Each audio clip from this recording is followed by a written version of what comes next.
I thought Dr. Waldman's speech was wonderful. It's incredibly timely inasmuch as Obamacare is about ready to be implemented, but moreover he explained what's wrong with the entire healthcare system, including things before we even had Obamacare.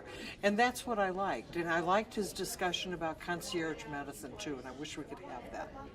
Why are you here? What really gets you here? Why do you think this is important? I think it's important that people understand the difference between health care and health care. And I may screw them up, but I think it's important that people need to know that one is the relationship between you and your physician, the other one is the system by which the payment happens. Anything else you think you might want to say that I'm not asking you that you got out of what you said? Dr. Waldman, this is the third time I've heard Dr. Waldman speak, and each time it's been a slightly different take. Consistently, though, a consistent message, but slightly different ways of explaining that same message, and he's a very good, very dynamic speaker. So what do you think about his book then? You haven't read it yet, but you... I haven't read it yet.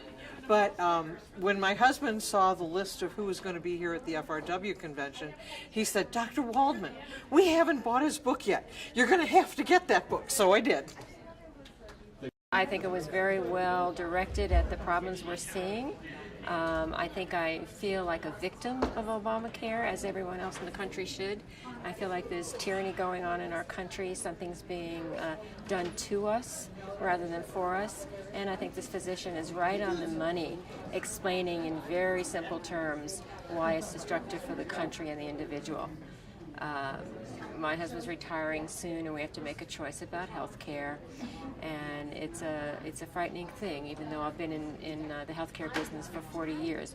It doesn't change anything. It's very frightening to have to do something that you don't want to do as an American. What do you think about this book he came up with? What is good about this book? Well, I haven't really read the book yet, but he speaks very plainly, and I'm sure his book will also be very plain, and that's wonderful for the general public without fancy words and medical words.